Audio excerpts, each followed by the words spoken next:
Kill 'Em All by John Niven. Read by Tom Riley. All empires are built of fire and blood.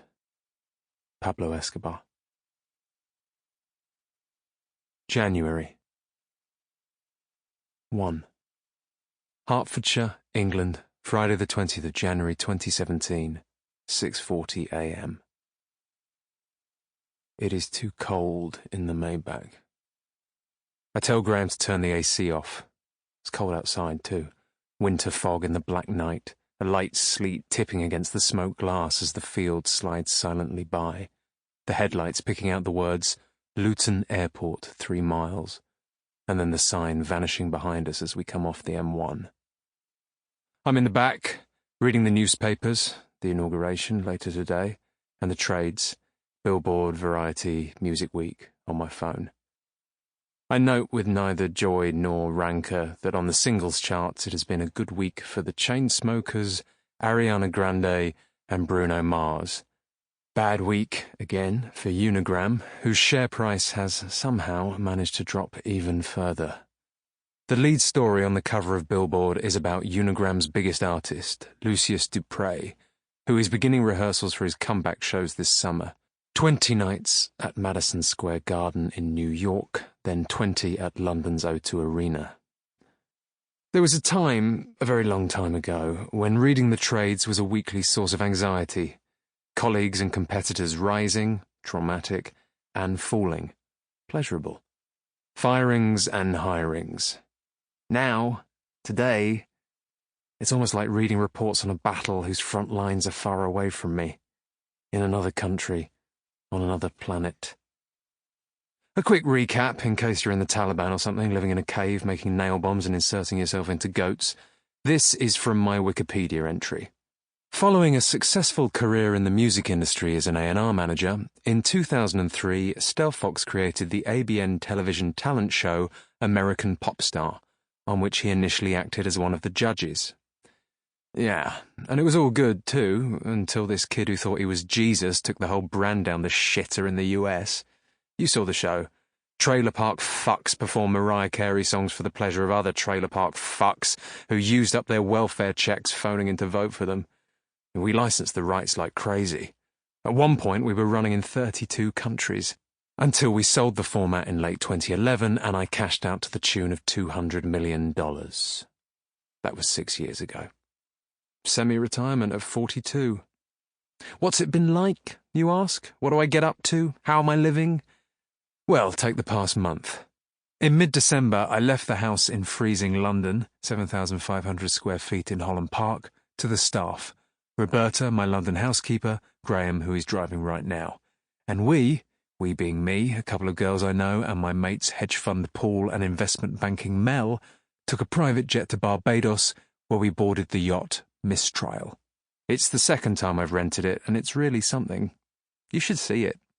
Just under 200 feet long, 7 bedrooms, including, for me, the huge master suite, space for up to 15 crew, gymnasium, jacuzzi, 5,000-mile range, max speed of 16 knots, perfect for touring the Med or the Caribbean.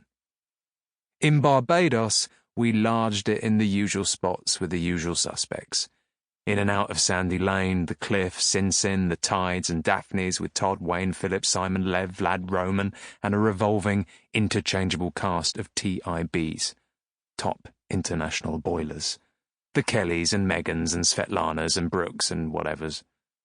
The girls all share some common characteristics, none of them over 30, all with giant racks, tiny waists, and the ability to laugh long and hard at our jokes. The guys all have something in common too. Can you guess what it is? That's right. No one is fucking poor. After a week or so of this utter nonsense, we upped anchor and cruised to Grand Cayman via St. Lucia, Montserrat and Turks and Caicos, where I had some business to take care of. Your procedure on all of these islands you visit will be much the same. Drop anchor and then speedboat, the Mistral has a Van Dutch, 10-seater, it can do 60 miles per hour easy, into town for a long, boozy lunch at the hottest spot available. While doing this, you will attract the eye of many of the girls who haunt the cool restaurants around the harbour and who have watched you anchor and come ashore. back to the boat for an afternoon nap, and then maybe some swimming over the side, some board games, bugger about on the jet skis, before the cocktails start on deck at 7 p.m. A few of those, and we're into the Van Dutch again, and over to town for dinner at another local sex pit. After that, there'll be a nightclub where we'll pick up a few of the super yacht groupies who've been eyeing us all night, and then back to the yacht where we'll pump the tunes on deck and party until 3 or 4 a.m. when you slope off downstairs with whoever. You'll wake up in the early afternoon, one of the crew will take the TIBs back to shore, and you'll do the whole thing all over again. After a solid fortnight of this, I actually quite enjoyed getting to the Caymans and taking care of business for a couple of days. Edgar, head of the team who look after my accounting, had flown out from London with some forms that needed signing in connection with the several companies I have in Grand Cayman. Of course, Cayman isn't a tax shelter anymore. How dare you? They've taken to calling themselves an international finance centre. Which is great. It's like Ian Huntley calling himself a bathing coordinator. Sometimes when I think of the schools, the hospitals and the roads that aren't getting their piece of my cash, I swear to God, it's all I can do to not get my cock out and start wanking. Do you pay tax? I'm guessing you do. You're probably paying somewhere between 25 and 45% of the disgraceful pittance you call an income. In fiscal 2015 to 2016, I paid tax at a rate of roughly 12%. It's too much, of course. Every January I find myself screaming at Edgar, "The cunts want how fucking much?" But there is no tax here in Grand Cayman. None. You get to keep all your money and pass it down as you see fit. It is the ultimate expression of trickle-down. How's that working out for the indigenous population, you ask? Well, 40% of the toe rags live in poverty, and a packet of fish fingers will cost you £8.50. What a fucking result. Take a look at your life. Go on. Your gaff, the clothes you wear, the restaurants you eat in, the holidays you take. Pretty good, eh? You're not doing too badly. Mate, you're nothing. In the world of pure money, your life is a urinal, a human toilet. Your very existence a suicide job. The average UK salary is 28 grand a year. I made 20 times this betting against the pound before Brexit. I made even more than that with a single bet on the US election. Why? How did I know how to do this? How did I pull these rabbits out the hat while you're sat there scratching your horrific balls on your pleather sofa, ringing dominoes for an American paedophile with hot dog crust, while your monstrous beast wife lumbers around in her jeggings, her feet creaking and cracking on your millimetre-thick laminate wood floor, her IMAX-size fucking chobble getting in the way of the single most valuable asset you own, your massive plasma screen TV? Doubtless bought on credit from some high street den called Tola House at an interest rate of 3,000% per annum. I pulled this off because I learned one very important thing in the music industry. Something gleaned from 2 decades of pushing reeking musical log after reeking musical log down the throats of idiots. Something that has stood me in very good stead in the past year. It is this. Never overestimate the taste of the general public.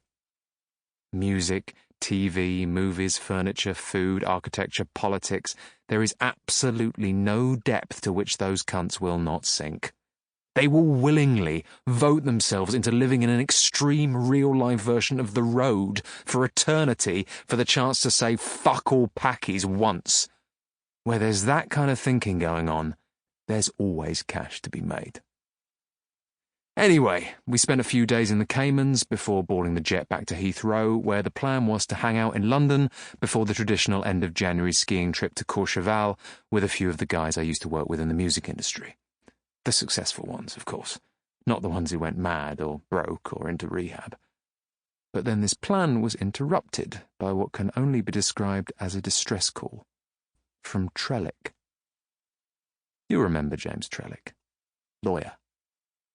We came up together back in the 90s. Trellick is now managing director of Unigram in Los Angeles.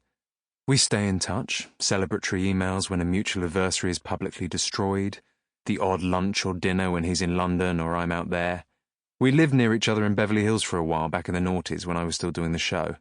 Now, you'd always have used one word to describe Trellick, that product of Eton and Oxford. Sample complete. Ready to continue?